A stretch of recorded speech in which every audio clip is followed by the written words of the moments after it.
Damos inicio a la revista agropecuaria de hoy, sábado 10 de octubre del año 2020. Faltan 82 días para finalizar el año, para salir de este año. Luna en cuarto menguante. El santoral de hoy, Santos Daniel Camboni, Tomás de Villanueva, Paulino de York. Es el día de la independencia y liberación de los esclavos en Cuba. Día de la independencia de Fiji. Día nacional de Taiwán, con su 109 aniversario de ser república. Y es el Día Nacional de la Salud Mental. Una salud que se ha visto también afectada con esto de la pandemia. Hoy tenemos primeras páginas que hablan de la depresión. Alarga sus tentáculos en la pandemia. Efemérides nacionales. En 1864, el general Gaspar Polanco depone del mando el general José María Salcedo, asumiendo la presidencia del gobierno provisional de restauración. En 1874, la Cancillería haitiana presente a una delegación dominicana a los miembros de la Comisión para la concertación de un tratado de paz y respeto a los límites fronterizos establecidos. En el 1961 es promulgada la Ley 5642, la cual dispuso una amnistía general en favor de los profesionales universitarios cuyos exequatur hubieran sido cancelados o suspendidos por motivo político durante la tiranía de Trujillo. En 1962, el Sindicato de Trabajadores del periódico El Caribe se declara en huelga por diferencias laborales con la empresa. La huelga tuvo una duración de 26 días. En el año 2005, la Cámara de Calificación del Distrito Nacional envía por corte tribunal criminal a los banqueros Ramón Báez Figueroa, Marco Báez Coco, Vivian Lubrano Castillo, Luis Álvarez Renta. Esta corte fundamentó la decisión en haber encontrado indicios serios, precisos y concordantes en que pudieran comprometer su responsabilidad penal en la estafa de más de 55 mil millones de pesos cometidos a través del desaparecido Banco Baninter. En las internacionales, en el 1798, los británicos ocupan la isla de Menorca. 1830, nace la reina Isabel II de España. 1856, muere Vicente López, autor de la letra del himno nacional argentino. En el 62 se registraron graves enfrentamientos armados en la frontera chino-india. En el 1982, luego de un periodo de gobiernos militares en Bolivia, logró recuperar su democracia con el juramento de Hernán Siles Suazo como presidente de la República. Y en el 2005, en la 61 Asamblea de la Sociedad Interamericana de Prensa, celebrada en Indianápolis, Estados Unidos, se hace un llamado a la prensa que asuma con responsabilidad en su pérdida de credibilidad y contribuya al fortalecimiento de la democracia de las Américas. Hoy está de cumpleaños el periodista Rafael Méndez Trinidad, la psicóloga y cantante Nancy Álvarez Díaz, el señor Máximo Alberto Brito y Aristi, el señor Tony Pérez Hernández, el urbanista José Inbert Valle, el ingeniero civil José Rafael Mera Virella, el ingeniero Nelson Almonte, el ingeniero Agustín Pichardo, Chiquitín, la señora Ilvana Esther Zavala, la niña Yulisa de la Cruz, Domingo Mateo, Lorenzo Altagracia Alfonso Pichardo, Rosy Aneri Lorenzo y José Ramón Francisco de Jesús Peralta. También está de cumpleaños en el día de hoy nuestro amigo, compañero, el ingeniero Agustín Etneat, a quien le deseamos de forma especial muchas felicidades en el día de hoy. Esperamos que se dirija a San Pedro de Macorís a celebrar, si puede, con el debido distanciamiento social, ¿verdad?, su cumpleaños. Bien, señores, ya estamos a 10 de octubre y hoy le vamos a dar las gracias a que nos acompañe a el rey, ¿verdad?, el ingeniero Ramón Santos. ¿Por qué el rey? El rey, o lo mejor del mundo es hacer programa de televisión con un rey. Porque a todos los que le dio corona, ¿verdad?, yo les digo los reyes. Entonces, el que tuvo corona. El que tuvo corona, claro. Entonces, es un rey porque ni le da y ya le dio, ¿verdad? Y no tiene problema. Entonces, es un rey. Bienvenido a la revista agropecuaria, don Ramón, su programa. Bueno, así es. Así lo hemos sentido siempre y así le damos el seguimiento. Bien, mire, usted tenía una nota luctuosa, sí, que me comentó temprano. Y viene muy a tono con lo que estamos diciendo con respecto a la persona que cumple años con el debido distanciamiento, porque ahora en esta pandemia que le ha cambiado la vida a todo el mundo, también le ha cambiado la forma de cumplir, de compartir las tristezas y las alegrías a la gente, porque lo lógico es que cuando una persona pariente o amigo de uno se muere, uno quiera ir a cumplir con la familia, pero a veces se hace imposible porque hay reglas.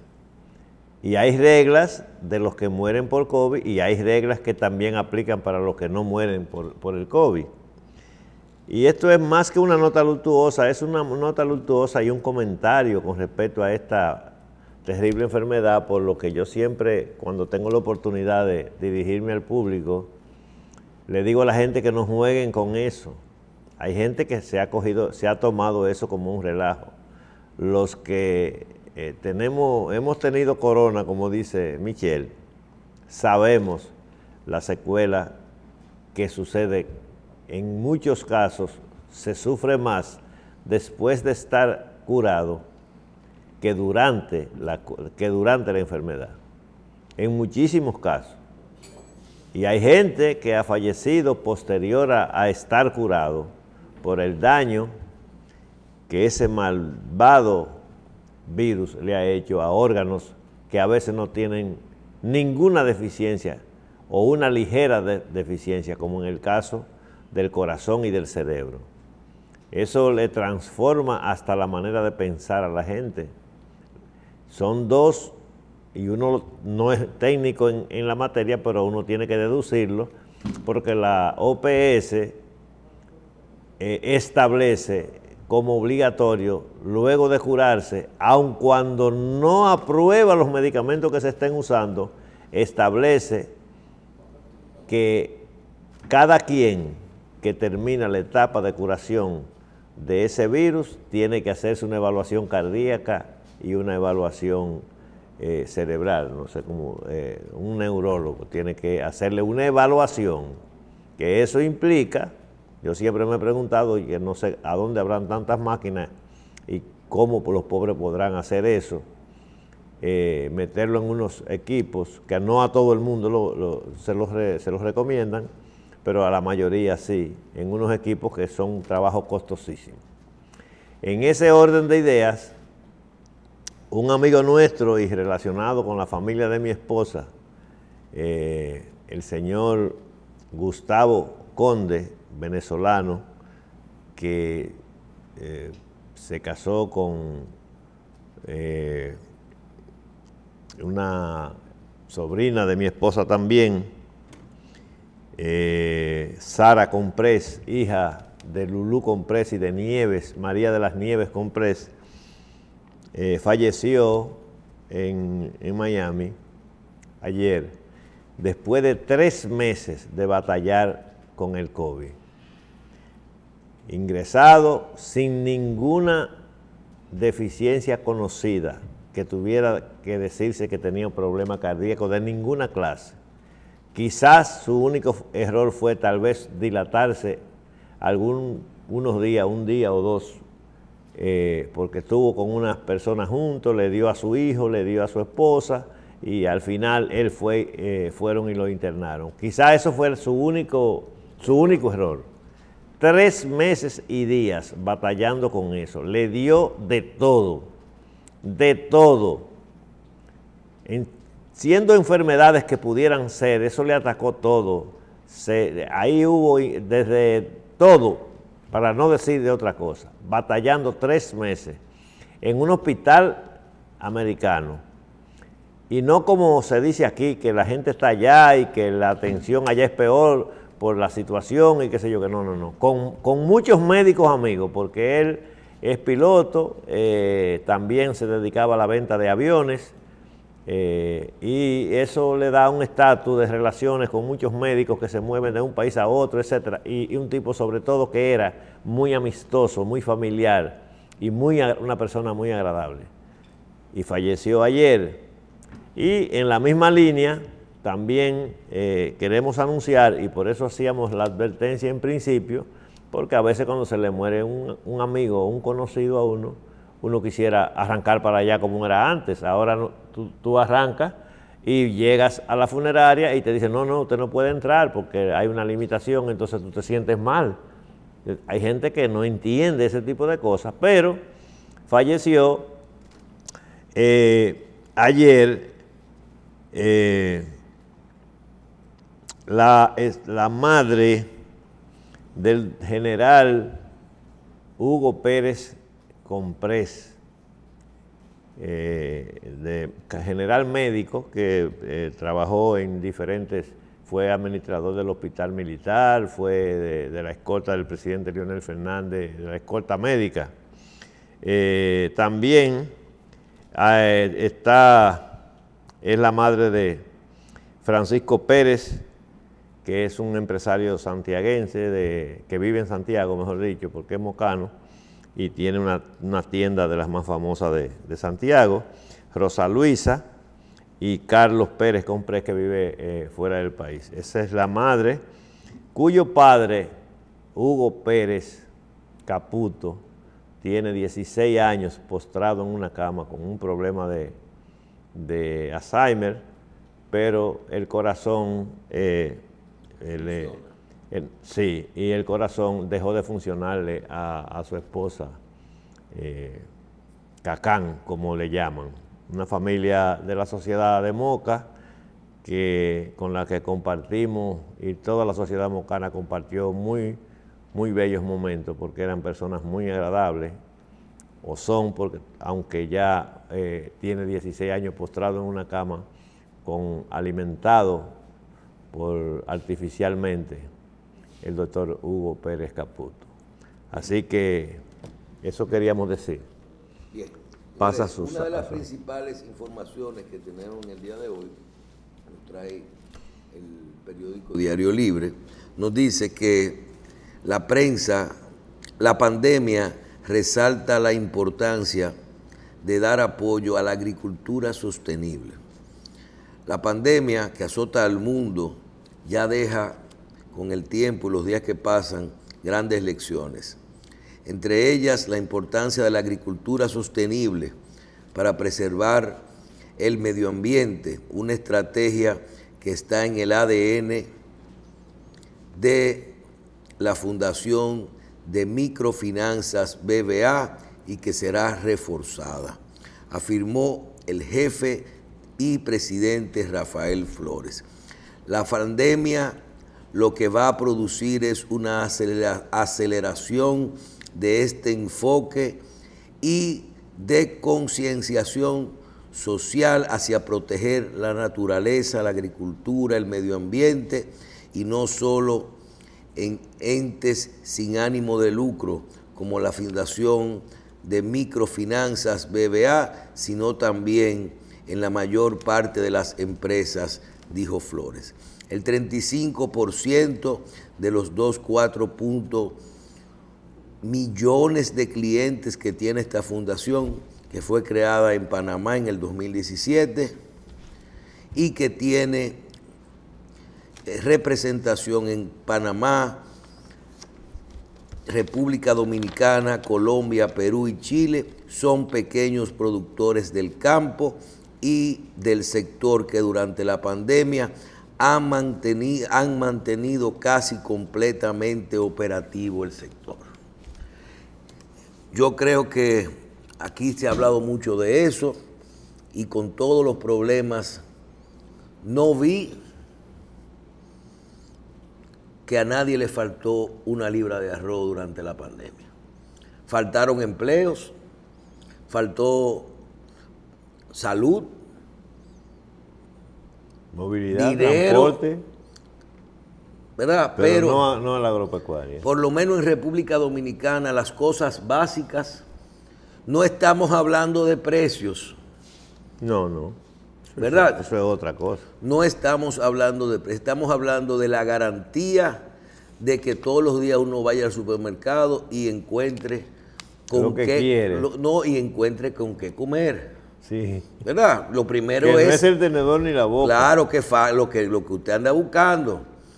Porque una cosa es que usted vaya a buscar un plátano y que usted quiera yo quiero comprar unos guineitos. A mí me gustaría que un doliente de eso que usted acaba de decir me explicara, porque no lo entiendo, no sé a dónde quiere llegar, por dónde que anda eso, porque tú sabes que en las causas nobles y naturales, tú vas desde lo sublime hasta lo ridículo, en la defensa de ese tipo de cosas. Entonces muchas veces la gente le mantiene ese afecto a su mentalidad, a su deseo y a su conocimiento. Y probablemente en la mayoría de los casos a largo plazo tenga razón. Pero lo sostenible, por eso me gustaría que me lo explicaran. Porque si alguno de los medicamentos para el control del COVID, por ejemplo, hubiera surgido de un material vegetativo que se encuentra en los bosques de los cuales el hombre haya destruido, tú dirías, bueno, señores, fíjense, ¿tú entiendes? Ahí tú tendrías una consecuencia directa de tú decir, fíjense lo importante que es preservar el medio ambiente, la agricultura sostenible, que el término sostenible es bastante amplio, por cierto. Yo fui a una charla una vez ahí en el Parque Mirador, hablando de las cosas sostenibles, y ahí lo que se estaba hablando era de una gramita que había, y entonces explicaban y todas esas cosas. Me gustaría, vamos a ver si localizamos para el próximo programa a alguien que nos amplíe un poquito más, porque no está diciendo que no había que comer, ni ese es el tema. Incluso en Estados Unidos, en California, donde hay más actividad agrícola, hubo pandemia, pero hubo agricultura, se siguió trabajando. Claro. Eso no se paró, no se detuvo. Sí, pero mira, Ramón, ayer usted y yo estábamos reunidos con unos productores agropecuarios que le venden a los supermercados. Y ellos nos decían, vamos a guardar, ¿verdad?, su nombre, nos decían que ellos han seguido vendiendo a los supermercados durante la pandemia, pero que la venta es un 70% de lo que vendían. Así es. Fuera de la pandemia. Y yo le digo a usted, aquí en el famoso presupuesto se tiró un impuesto adicional a las empresas que le había ido bien con la pandemia. Y se dice, y hay que públicamente, que lo que pasa es que hay muchos sectores, que el farmacéutico y los supermercados fueron gente que guisaron en la pandemia. Ahí es un error. Entonces tendríamos que medir hasta dónde es verdad que una cosa es tener comida, otra cosa es que un supermercado nos sirvió. O sea, con fila, sin fila, con mascarilla, sin mascarilla, pudimos seguir yendo con toque de queda, pero no siempre pudimos asistir al supermercado. ¿Vendieron más los supermercados? No. Yo no sé si vendieron más. No, pero yo sé que no. Bien, pero hay un Yo error. lo puedo asegurar. Hay un error de interpretación. Hay un error general ante esto de que la gente, es que se llenaron de dinero. Yo creo personalmente que ya el tema, aunque habíamos dicho que no íbamos a hablar de pandemia ni de COVID, porque este es un día agropecuario. Bueno, ¿verdad? Pero sí. Lo que te quiero decir es, definitivamente, Eso se ha desarrollado sobre la tierra. hay no muchas cosas que ya todo está vinculado. Eso que dice esta fundación, yo creo que nosotros, mira, esto es una opinión muy personal. Para mí que el año 2021, si se mantiene la pandemia, vamos a suponer que haya rebrotes, ya no es un año de un impacto tan fuerte en los diferentes sectores que toca esta enfermedad. Y tú dices, ¿por qué? Yo te pregunto, ¿tú te crees que aquí va a haber que esperar que China fabrique mascarillas? Vámonos al principio. Sí, a comenzar con lo más sencillo. A lo más sencillo. ¿Tú te crees que va a haber especulación en los respiradores? Porque ya o con las camas de los hospitales. ¿Por qué? Porque ya el tiempo pasó y la experiencia la hay. Ya hay estadística. Ya cuando a ti te dicen en el día de hoy que en tales países no faltó la comida, ¿verdad? Que en tales países no faltó la comida, pero también tú te vas al área de los medicamentos. ¿Qué tiempo tardó desarrollar el mencionar palabras como ivermectina, hidrocloriquina, ¿cómo se llama la otra? Para nosotros los técnicos agrícolas, eso era Ivomec. Bien. Remdesivir, ¿verdad? Sí. Remdesivir, que la famosa, entonces, ¿qué tú dices? Ya se sabe cuáles son las medicinas que tocan eso. No más. Ya se sabe. Más allá de eso. Óyeme, aquí hubo una época que la gente no quería, que una enfermera no quería tocar a un paciente.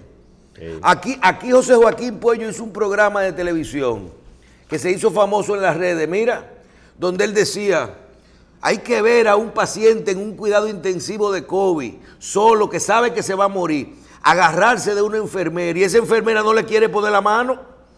Ya eso pasó. Sí. Entonces, ya tenemos tanto tiempo viviendo los efectos de la pandemia que yo creo que un próximo año, no hay muchas cosas que inventar. A menos que haya un cambio de conducta en el virus, una mutación, una cosa que ya sea otra cosa. Pero yo le acabo de decir a usted, antes de comenzar el programa, te voy a mandar un artículo de la BBC de Londres, donde habla de los días que, según las estadísticas de los pacientes que ya le dio, de cómo funcionan los días que duran los síntomas de la secuela del COVID. El dolor en el cuerpo, 50 días te puede durar. El olfato te puede durar 10 días. El qué sé yo cuánto te puede durar 20. Entonces, según estadística, claro, hay casos para todo. Pero el sector agropecuario, ¿cómo nosotros vamos a determinar realmente quién fue que guisó o que le fue bien en la pandemia? Yo no creo que, por más que tú te llenes en un momento dado, cuando tú tienes que hacer una fila a dejar a la gente afuera porque no lo puedes llenar, que tiene que cerrar a las 7 o a las 5 de la tarde, porque aquí lo que tenemos es menos de un mes a las 9 de las 7 y las 9 de la noche. Entonces, la gente cogiendo al supermercado, ¿tú crees que es verdad que guisaron? Cuando a mí ese productor me dijo ayer que yo estoy pensando que vende guineo. Pero es me así. dice, no, se vende un 70% de lo que se vende. De todo. No ha dado duro el COVID, hemos podido sostenernos, ¿verdad? Sí. Pero no ha dado duro el COVID. Entonces, no es verdad que la pandemia puso a todo el mundo sí, al principio, vamos a reconocer, claro que sí, aquí se gastó dinero en mascarilla. Sí, hay artículos, porque no es lo mismo alcohol, claro, al 70% que resultó que la mayoría era al 12%, que también ese otro abuso que se habló poco. Pero por eso es que tenemos que hablar de consumidores agropecuarios. Obligado tenemos que hablar. Entonces, mira por ejemplo, el caso de los supermercados que conversábamos. y de la venta en los diferentes sitios. Analicen bien, porque por ejemplo aquí hay un grupo de gente que dice, sí que se vende, porque la gente no salió a los restaurantes.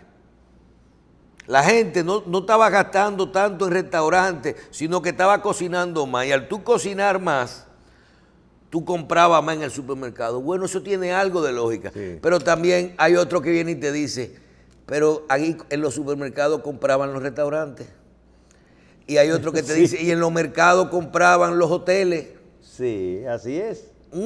Así es. Porque todo no es plátano y leche, plátano y, ¿cómo se llama? Y pollo y huevo. Sí, pero la realidad, la verdad, eso es indiscutible. En sentido general, puede ser que algunas cosas, por ejemplo, a mí me hubiera gustado en esta pandemia, en vez de tener una siembra agropecuaria, como es de lo que uno vive, tener una fabriquita de servilletas y de ese papel, del rollo de papel, ¿verdad? Eso de gel, de alcohol, ese tipo de cosas. Lógicamente que esa gente, porque es lo que más se estaba demandando. Pero mi familia le vende al Nacional, a la cadena de CCN, guineos, manzanos y frutas, zapotes y eso. Y viven peleando porque creen que le están comprando menos. Es que ha disminuido de todo y a varios supermercados. Aquí hay cadenas de supermercados que se le ha reducido sus ventas en más de un 40%, para que tú sepas. Ahora, ¿por qué la gente piensa que están guisando? Y eso es bueno aclararlo, porque ese tipo de cosas fomenta un odio entre las clases sociales, que es bueno que la gente entienda las verdades de las cosas. Cuando tú pasas primero, hay una cantidad de gente, Michelle, y pueblo dominicano, que no va a los supermercados porque entiende que donde quiera que haya aglomeración es un foco de contaminación. Hay gente que no va, que iba semanal y no va, manda a alguien. Y nunca es igual cuando usted manda. Y cuando no puede mandar, prefiere comprar cualquier cosa en un colmado, que eso sí, posiblemente, guardando la distancia del toque de queda, evaluando las horas de trabajo que tienen, esos también han vendido menos, pero no le ha ido tan mal, porque no hay tantas opciones como para ellos decir que el precio que tienen que poner en función de lo que han tenido que pagar por lo que compraron. Pero hay mucha gente que no va a donde hay aglomeración, con fila, sin fila y sin distanciamiento, y hay gente que tiene una edad que no es prudente que lo haga. Y todo eso es reducción. Ahora, en el campo, las siembras en nuestro país, habrá lugares, porque, señores, en el mundo hay áreas donde usted no ve una plantita de nada, absolutamente de nada. Ahí no hay ni que hablar del tema.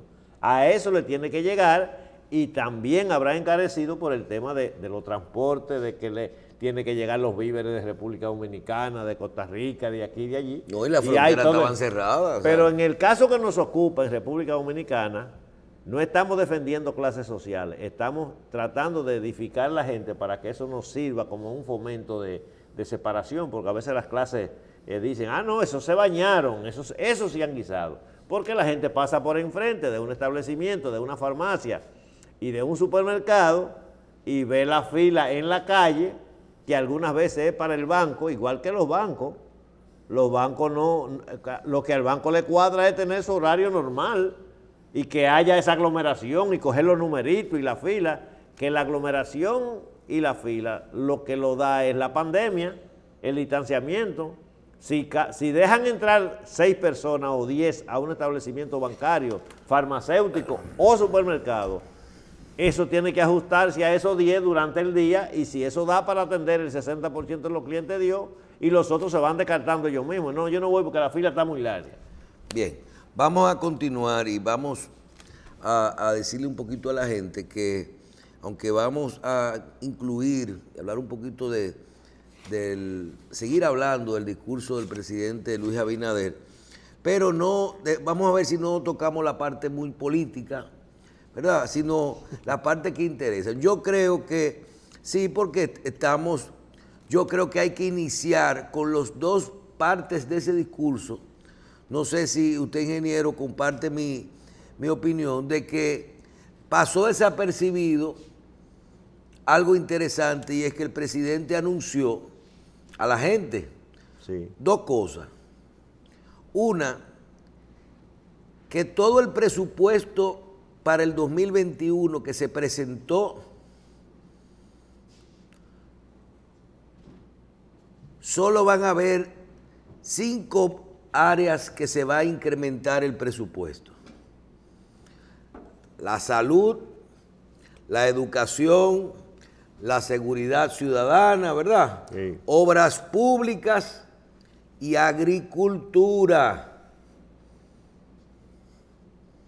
Después los otros ministerios y las otras áreas o se quedan igual al 2019 o van a ser disminuidos sus presupuestos. Entonces, un día como hoy, al sector hay que decirle que su presidente incluyó la agricultura con la misma prioridad que la salud y que la educación y que la seguridad ciudadana. Porque lo que la gente no entiende es que ponerle dinero a las obras públicas, ¿qué tiene que ver obras públicas? Ese es el dinero que activa la economía. Ese es un fósforo. Sí. Cuando tú le dices, le vamos a meter 100,000 millones de pesos en obra pública, 50,000 millones de pesos, eso va a salario, esos salarios van al supermercado. Eso es lo que mueve el famoso Producto Interno Bruto. Entonces, esa combinación de decir ahora, ¿qué tenemos que buscar? Tenemos que buscar dónde está ese incremento y esa famosa calidad del gasto, que se llama mejorar la calidad del gasto, que es otra oferta que nos trae este presupuesto. ¿Qué variará del sector agropecuario? Por ejemplo, nosotros teníamos una fórmula que algunos, yo por ejemplo, porque lo hice, nosotros entrevistamos aquí, yo creo que decenas de productores, sí, y siempre hay uno que se está quejando. Pero cuando tú hablabas del sector global, ¿verdad? Te decían, bueno, funciona, la política agropecuaria funciona. ¿Y cuál era la política? O por un lado, dar cosas, porque aquí al productor agropecuario nos gusta que nos den, ¿verdad? Por otro lado, bajaron los financiamientos, sí bajaron los financiamientos. Una cosa era el FEDA, otra cosa era el Conaleche, y otra cosa el Banco Agrícola al 8%. No, pues llegó a ser hasta menos. Digo, ¿verdad? Ahora, menos que ahora nada. No, nada menos que ahora nada, porque ahora es cero, pero esa era la política. Sí, sí. Por otro lado, usted tenía el subsidio de la mitad del seguro agropecuario. No, eso ha sido siempre. ¿Verdad? Pero no, pero el monto, la cantidad de dinero que estamos hablando. El incremento. Claro, el incremento, porque usted tenía, siempre ha sido, pero no, ¿cuánto? Eso se mencionaba poco antes incluso. Mucha gente no. Porque la gente no usaba el seguro, porque ahora el seguro servía para que te prestaran. No, pero le sirve al Estado para que la gente tampoco tenga tanta fuerza para reclamar que le den todo. Porque, oye, cuando una catástrofe natural, no hay dinero en el país para tú devolver lo que se pierde en una catástrofe, si no es por los seguros. Eso es como si fueran las viviendas y las casas y los negocios. Cuando un negocio, ellos no llaman al gobierno para que venga, se llama reposición. Entonces usted tiene que haber estado asegurado, y esa parte asegurada le quita ese peso de encima al Estado. Por eso el Estado invierte el 50% de más o menos, claro, milímetros más, milímetros menos, el 50% de las primas de los seguros agropecuarios. Claro. Yo creo que ahora nos pone los ojos al sector en ver, hasta ahora yo he visto 2 medidas que ayudan al sector agropecuario, 2. El incremento en el presupuesto y el anuncio de la tasa cero en el Banco Agrícola, creo que con 5,000 millones de pesos. Sí. Tasa cero. Usted va, lleva un proyecto, ¿verdad? No es para usted comprar camioneta, ni para usted comprar, pagar deuda, ¿verdad? Sí. Usted presenta un proyecto, cero, sí, es muy tasa bueno. De interés, tiene que pagar el capital, 5,000 millones. Ahora vamos a ver ese presupuesto, cómo cambia, porque como usted nos decía a nosotros, que cada gobierno tiene su librito, ¿verdad? su forma de aplicar las cosas. Entonces, ahí usted tiene lo que hay. Por otro lado, está la parte de que se crea una comisión para analizar las exenciones, la reforma fiscal, para que el 2022 va a haber reforma fiscal. Esa reforma fiscal necesariamente va a revisar las exenciones. Hasta dónde nos puede afectar a nosotros, el sector agropecuario, que algunos productos que están exentos tengan, por ejemplo, se le va a poner al plátano ITEVIS, se le va a poner ITEVIS, ¿por qué? Porque dentro del gasto tributario están las exenciones. Y ahí están los productos que son la comida y la salud que no tienen, y la educación que no tienen impuestos. ¿Qué significará eso? ¿Que se va a reducir la lista de productos que no van a tener ITEVIS o que se va a ampliar la base? Hay una cantidad. A lo mejor dicen todos los productos del sector agropecuario pagan un 2 en vez de un 8, en vez de un 18. Yo hice un programa ayer con ese tema, que es lo más desagradable que hay hablar de eso. No hay forma de hablar de ese tema sin que le caiga mal eso, sobre todo a la gente a la que uno pertenece y a la que uno se debe. Porque hay verdades, en los países hay verdades que no se pueden casi ni conversar, Michelle, y ustedes, amigos televidentes. Por ejemplo, los productos perecederos, su precio, su costo y todo, no tienen nada que ver con que estén o no estén grabados. El precio del plátano no se establece porque tenga un 2 o un 5 o un 10 que haya que pagarlo, digamos aquí en el mercado. Para entrar, que es la única forma casi como se ha podido establecer que los productos perecederos paguen algo de impuestos, son algunos ayuntamientos que se han inventado unos arbitrios para de que la carretera y la cosa, a nivel de cuando van a entrar a la ciudad o a salir.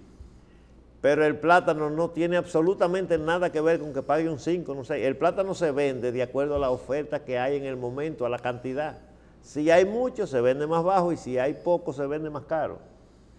Así es el tema de muchos productos como los medicamentos. Por ejemplo, los medicamentos no le ponen el precio, el impuesto. Los medicamentos le ponen el precio los laboratorios, sobre todo los laboratorios internacionales. Los que hemos trabajado en laboratorios europeos sabemos que la lista de precios, equivalencia en dólares o en euros, o en cualquier modelo o en yen, a un país le ponen un precio, al otro le ponen otro, y eso no obedece de que por la distancia, sino por otra serie de datos de la capacidad económica de cada país. Porque la holgura con la que está el costo del fabricante frente al costo de adquisición del cliente o del paciente, como le quieran llamar, hay una holgura tan amplia que le permite establecer política. Por ejemplo, el producto tal no está en Costa Rica, ahí podemos venderlo un poquito más caro el nuestro, o está en Estados Unidos, no, porque en Santo Domingo lo están pidiendo tienen la brecha de pedirlo por internet a Estados Unidos, entonces ahí vamos a ponerlo más barato para que pueda competir, y así por el estilo.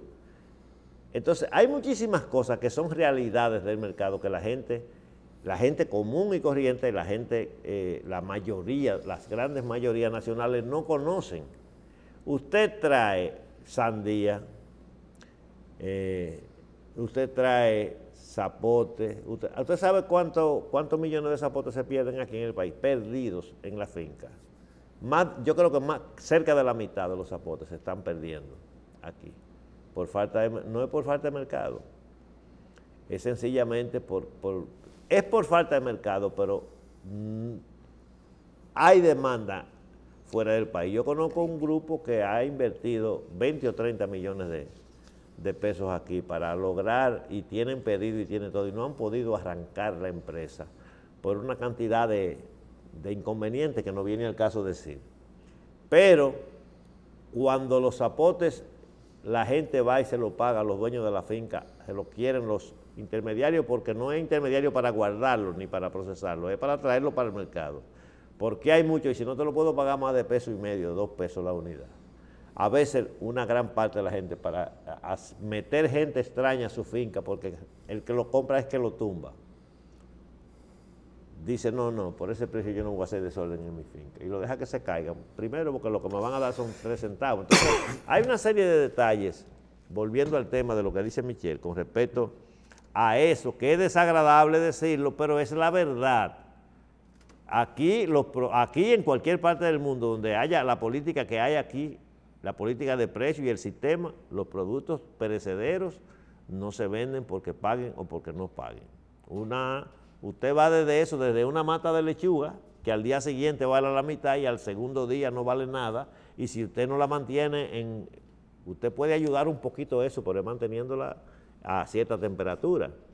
Entonces, esa es la realidad que vamos a tener, con la que tenemos que lidiar ahora en lo adelante, y yo tengo aquí, que incluso lo traje, unos 5 o 6 puntos de tareas y materias pendientes que tenemos los dominicanos que organizar, que tenemos que hacer, que tenemos que preparar para la agropecuaria nacional, porque no podemos seguir en el tema de que las urgencias de la agropecuaria y de todos los problemas nacionales nos quitan la oportunidad de hacer las cosas importantes.